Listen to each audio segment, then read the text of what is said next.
नमस्कार दोस्तों, मैं हूं ललित और आप देख रहे हैं काल रात्रि द डार्क नाइट मेरे यानी ललित के साथ। दोस्तों, सबसे पहले तो आप सभी का स्वागत है। हमेशा की तरह बिना वक्त जाया किए आज की कहानी शुरू करते हैं। वर्षों के बाद का रियूनियन एक तरह का भावुक क्षण था। नीरज, साक्षी, रोहन, आयुष और किरण, बचपन के ये 5 दोस्त अपने अपने जीवन में आगे बढ़ चुके थे। उनमें से कोई डॉक्टर बन गया था, कोई बैंकर तो कोई इंजीनियर, लेकिन वे सब आज अपनी पुरानी यादों को ताज़ा करने के लिए स्कूल के रियूनियन में इकट्ठा हुए थे। स्कूल में कदम रखते ही वे सब मानो एक अनकही कशिश से बंध गए। हर दीवार, हर गलियारे ने उन पर एक पुरानी याद छोड़ रखी थी। किसी को याद आया कि कैसे वो पेड़ के नीचे छुपकर खेलते थे, किसी को वो छोटी छोटी शरारतें याद आईं और कुछ को वो पेन की छीना झपटी। उनकी हंसी और बातें उन गलियारों में गूंज उठीं, मानो समय ने एक पल के लिए अपने पंख थाम लिए हों। पर इस खुशी में भी एक अजीब सा एहसास उन्हें घेरे हुए था। नीरज, जो बाकी सभी का लीडर माना जाता था, ने सबसे पहले इस बात को महसूस किया। उसे अचानक स्कूल का वातावरण कुछ अजीब सा और भारी लगने लगा। वहीं साक्षी को ऐसा लगने लगा मानो कोई उन्हें दूर से देख रहा हो। रीयूनियन का कार्यक्रम जैसे ही खत्म हुआ, स्कूल के एक कोने में हल्की सी बिजली चली गई।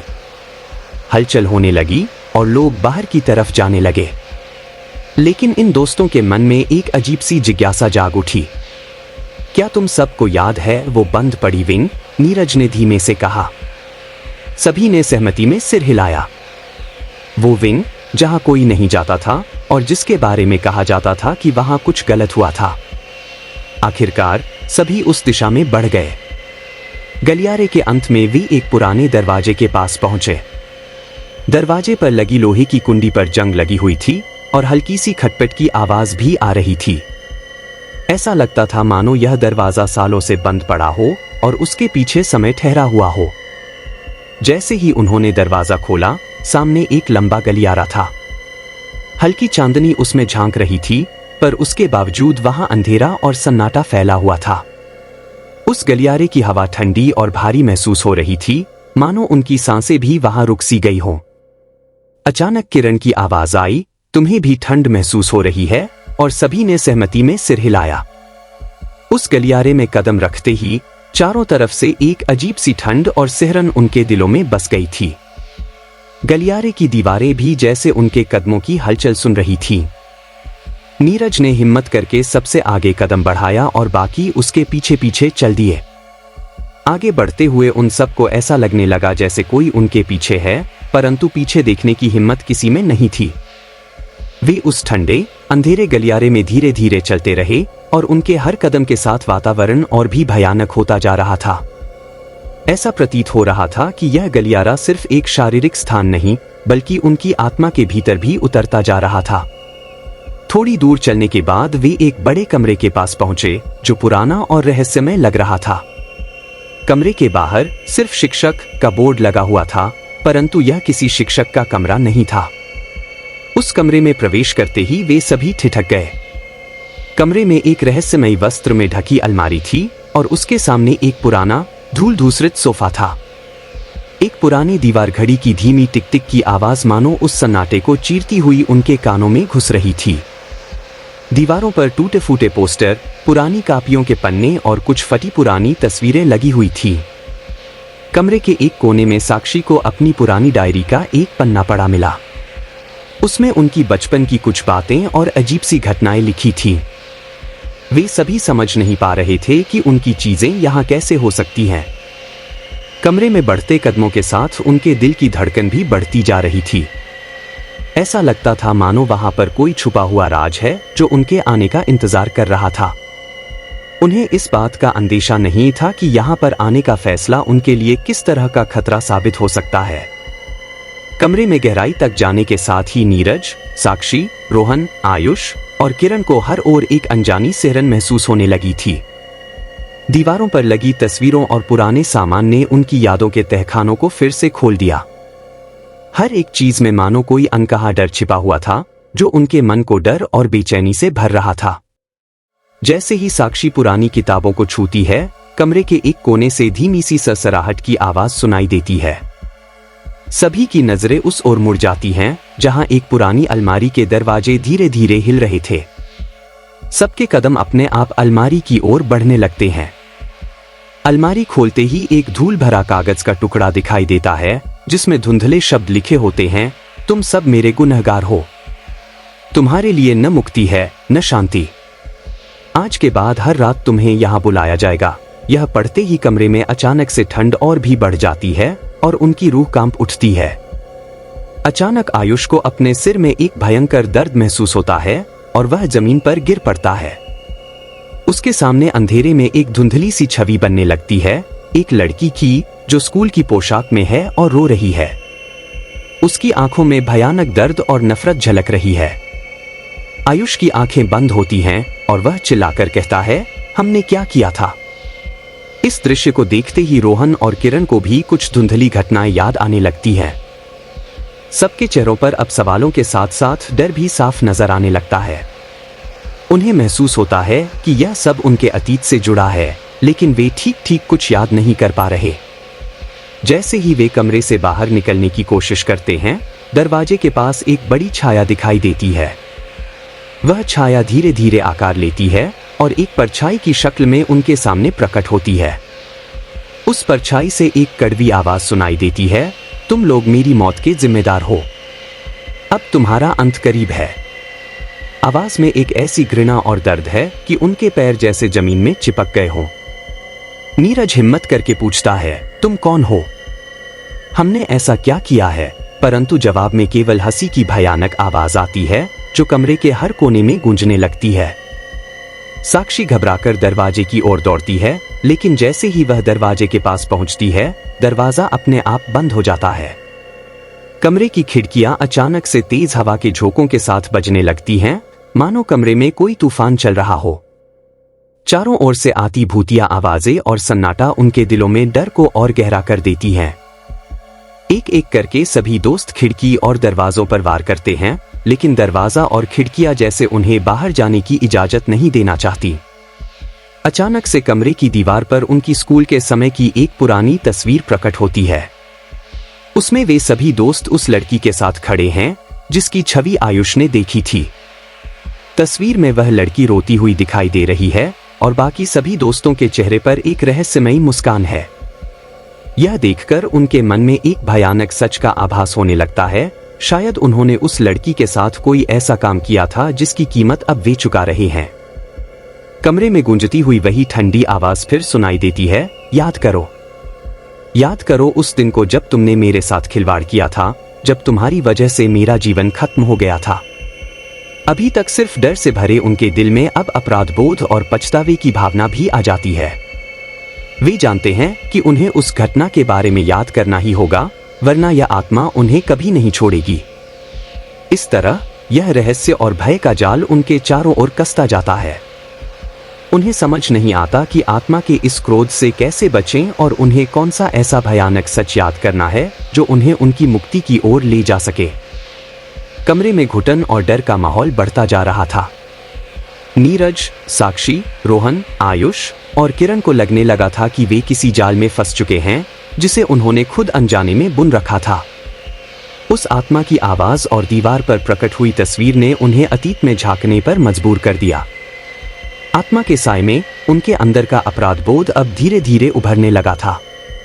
कमरे के बीच में एक प्राचीन टेबल रखी हुई थी और टेबल पर एक पुरानी तख्ती दिखाई देती है जिस पर सच्चाई को याद करो वरना मौत तुम्हारी है लिखा हुआ था। सभी ने एक दूसरे की ओर देखा और महसूस किया कि आत्मा उन्हें अतीत की उस घटना को याद करने के लिए मजबूर कर रही थी।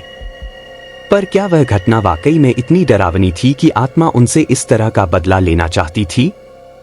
साक्षी ने धीमे स्वर में कहा, मुझे ऐसा लग रहा है कि यह वही लड़की है जिसे हमने स्कूल में तंग किया था। उसके इस बयान के साथ ही सभी को धीमे धीमे उस घटना के अंश याद आने लगे। वह एक नया छात्रा थी जो बहुत ही चुपचाप और सहमी हुई रहती थी। उसे तंग करना और मजाक बनाना उनका प्रिय खेल बन चुका था। उस लड़की का डर और दर्द अब उनके सामने भूतिया शक्ल में खड़ा था। अचानक कमरे में एक तीव्र हवा का झोंका आया और कमरे के बीच में वही परछाई फिर से प्रकट हुई। उसकी आवाज अब और भी डरावनी हो गई थी, तुम्हारे उस मजाक ने मेरी जान ली थी। अब तुम सबको मेरी पीड़ा महसूस करनी होगी। उसकी बातों से मानो एक एक कर सभी पर वो अतीत का बोझ लौटने लगा। परछाई ने अपने हाथ उठाए और कमरे की दीवारों पर अजीब अजीब आकृतियां उभरने लगीं। यह आकृतियां किसी जादुई रूप से उन घटनाओं को पुनः दिखाने लगीं जब इन दोस्तों ने मिलकर उस लड़की के साथ अन्याय किया था। उनका मजाक, उसके बेइज्जती के क्षण, सब कुछ एक एक कर उनके सामने आ रहा था। रोहन ने जैसे ही परछाई को माफी मांगने की कोशिश की, एक तेज चीख गूंज उठी और उसकी आंखों के सामने अंधेरा छा गया। उसकी गर्दन पर लाल निशान उभर आए, मानो किसी अदृश्य हाथ ने उसे गला घोंटने की कोशिश की हो। सभी दोस्त उसकी इस हालत को देखकर बुरी तरह घबरा गए। परछाई की आवाज फिर गूंज उठी, एक एक कर तुम सब अपने गुनाहों की सजा भुगतोगे। इस भयावह घटना के बाद कमरे में एक गुप्त दरवाजा अचानक प्रकट हो गया। ऐसा लगता था मानो आत्मा उन्हें किसी खास स्थान पर ले जाना चाहती थी। दरवाजे के पास पहुंचते ही उन्होंने देखा कि दरवाजे पर खून से लिखा था, इस दरवाजे के पीछे तुम्हारी सजा है, सोच समझकर कदम बढ़ाना। डर के बावजूद नीरज ने दरवाजा खोलने का फैसला किया। जैसे ही दरवाजा खुला, वे सब एक अंधेरे और संकरे गलियारे में पहुंचे। गलियारे की दीवारों पर खून के निशान और भयावह तस्वीरें थीं, जो आत्मा के दर्द और नफरत को स्पष्ट कर रही थी। जैसे ही वे गलियारे के अंत में पहुंचे, एक बड़ी सी काले रंग की प्रतिमा के सामने खड़े हो गए। उस प्रतिमा के हाथों में उनके नाम की तख्तियां थीं और उसके चेहरे पर एक अजीब सी मुस्कान थी, मानो वह उनका अंत देखने के लिए उत्सुक हो। आत्मा की आवाज फिर गूंज उठी, यह तुम्हारी अंतिम चेतावनी है। अगर तुमने उस घटना को याद कर अपनी गलती नहीं मानी, तो तुम्हारे लिए इस जगह से बाहर निकलने का कोई रास्ता नहीं होगा। अब उनके सामने केवल दो विकल्प थे, या तो वे सच्चाई का सामना करें और आत्मा से माफी मांगें, या फिर हमेशा के लिए उसी गलियारे में कैद होकर रह जाएं। क्या वे माफी मांगकर आत्मा को शांति दे पाएंगे, या फिर उनके गुनाहों का बदला उन्हें जीवन भर भुगतना पड़ेगा? आपको क्या लगता है, कमेंट में जरूर बताएं।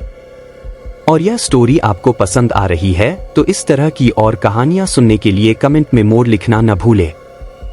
नीरज, साक्षी, रोहन, आयुष और किरण एक भयानक डर में गलियारे के अंतिम छोर पर खड़े थे। काले प्रतिमा के हाथों में अपने नाम की तख्तियां देख उनके अंदर का डर और बढ़ गया था। आत्मा की चेतावनी अब और स्पष्ट हो चुकी थी, अगर वे उस दिन की सच्चाई का सामना नहीं करेंगे तो उनके लिए इस अंधकार में गलियारे से बाहर निकलने का कोई रास्ता नहीं होगा।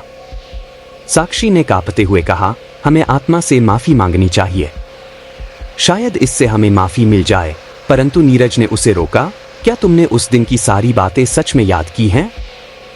मुझे ऐसा लगता है कि उस घटना से कुछ और भी जुड़ा हुआ है। अचानक से गलियारे की दीवार पर एक आईना प्रकट होता है।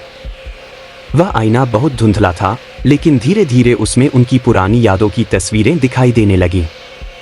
यह वह दिन था जब उन दोस्तों ने मिलकर उस लड़की के साथ बेहुदा मजाक किया था। उन्हें याद आया कि उस दिन उन्होंने एक पार्टी के दौरान उस लड़की को एक सुनसान कमरे में बंद कर दिया था।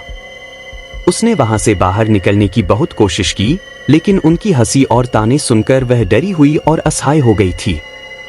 इस मजाक के बाद लड़की का जीवन एक सिसकते हुए अंधेरे में बदल गया और कुछ ही दिनों बाद उसकी आत्महत्या की खबर स्कूल में फैल गई थी। रोहन ने कांपते हुए कहा, हमें उसकी जान लेने का कोई हक नहीं था। हम उसे मारना नहीं चाहते थे, लेकिन हमने उसकी पीड़ा को कभी समझा ही नहीं। सभी दोस्तों के दिलों में आत्मग्लानि और अपराधबोध भर गया था। आईना अब और स्पष्ट हो गया था और उसमें अब उस लड़की की परछाई दिखाई दे रही थी। वह रोते हुए कह रही थी, तुम्हारी वजह से मैंने अपनी जिंदगी खो दी। मुझे दुनिया ने भुला दिया, पर मैं तुम्हें कभी नहीं भूल पाई। तुम्हारा यह अपराध अब तुमसे माफी मांगने के योग्य नहीं है। आत्मा की आवाज फिर गूंज उठी, अब तुम्हारी रूहें भी इसी अंधेरे में भटकेंगी। तुम सभी को मेरी पीड़ा का एहसास होगा। साक्षी ने अपनी आंसुओं को रोकते हुए कहा, हमें माफ कर दो। हम तब बच्चे थे, हमें अपनी गलती का अंदाजा नहीं था। अगर हम उस समय समझ सकते तो, पर उसकी बात को बीच में ही काटते हुए आत्मा चीख पड़ी, तुम्हारे बचपन का खेल मेरे जीवन की कीमत पर था। अब इसका हिसाब बराबर करना पड़ेगा। सभी दोस्तों ने अपनी गलती स्वीकार करते हुए आत्मा से माफी मांगी, परंतु प्रतिमा के पास का दरवाजा धीरे धीरे खुलने लगा। दरवाजे के पीछे एक और भयानक कमरा था। वहां पहुंचते ही वे देखते हैं कि उनके लिए 5 अलग अलग कब्रें खुदी हुई हैं और हर कब्र पर उनका नाम लिखा हुआ है। कमरे की हवा अचानक भारी हो गई और ऐसा लगा जैसे वह आत्मा उन कब्रों के पास उन्हें खींच रही हो। आयुष ने एक बार फिर से आत्मा को पुकारा, हमें एक मौका दे दो, हम तुम्हारी आत्मा को शांति देंगे, तुम जो चाहोगी हम करेंगे। आत्मा ने उन्हें अंतिम चुनौती देते हुए कहा, अगर तुम सच में अपने पापों को सुधारना चाहते हो तो मेरी रूह को शांति दो और मेरे दर्द को महसूस करो। तुम्हें हर उस पल का एहसास होना चाहिए जो मैंने उस अंधेरे में काटा। अगले पल हर एक दोस्त ने महसूस किया कि उनके शरीर भारी हो रहे हैं और उन्हें भयानक दर्द का एहसास होने लगा। ऐसा लगा जैसे आत्मा उन्हें अपने दर्द में डुबो रही थी। कमरे का माहौल बेहद भारी हो गया था। नीरज, साक्षी, रोहन, आयुष और किरण ने अपनी गलतियों का सामना किया, मगर आत्मा के अंदर का गुस्सा अब भी शांत नहीं हुआ था। उनकी माफी उस पर कोई असर नहीं कर रही थी और उसकी आवाज और भी भयानक होती जा रही थी। आत्मा ने चिल्लाते हुए कहा, मुझे माफी नहीं चाहिए, मुझे तुम्हारे शरीर, तुम्हारी आत्माएं चाहिए ताकि मैं अपने अपमान और दर्द का प्रतिशोध ले सकूं। कमरे का हर कोना अब अंधेरे में घिर चुका था और अचानक उन्हें महसूस हुआ कि उनकी परछाइयां उनसे अलग हो रही हैं, जैसे कोई अदृश्य शक्ति उन्हें अपने कब्जे में ले रही हो।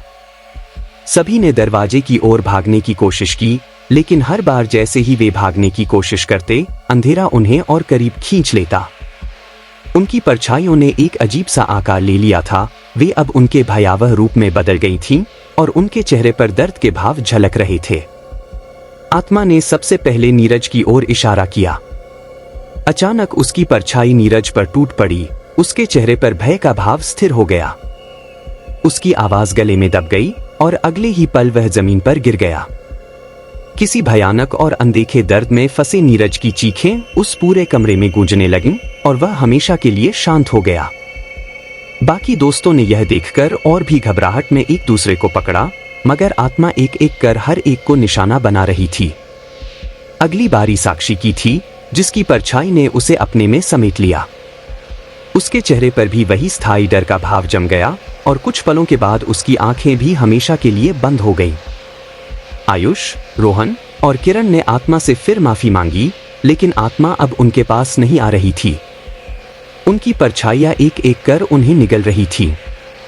अब आयुष भी जमीन पर गिरा और उसकी परछाई उसके चारों ओर घूमती हुई उसे और गहरे अंधेरे में खींच ले गई। जब अंत में केवल किरण बचा था तो आत्मा ने उसे चेतावनी दी, अब तुम्हें भी वही दर्द और पीड़ा झेलनी पड़ेगी। तुम सबने मेरी आत्मा को अपमान और दर्द में डुबोया और अब तुम सब उसी अनंत अंधेरे में खो जाओगे। किरण ने मदद के लिए चिल्लाने की कोशिश की, लेकिन उसकी आवाज गले में ही फंस गई। उसकी परछाई ने उसे अपने अंधेरे में समेट लिया और वह हमेशा के लिए इस दुनिया से गायब हो गया। अब कमरे में शांति छा गई। वहां सिर्फ आत्मा की हंसी की गूंज बाकी थी। उसने अपना प्रतिशोध पूरा कर लिया था और धीरे धीरे कमरे से गायब हो गई।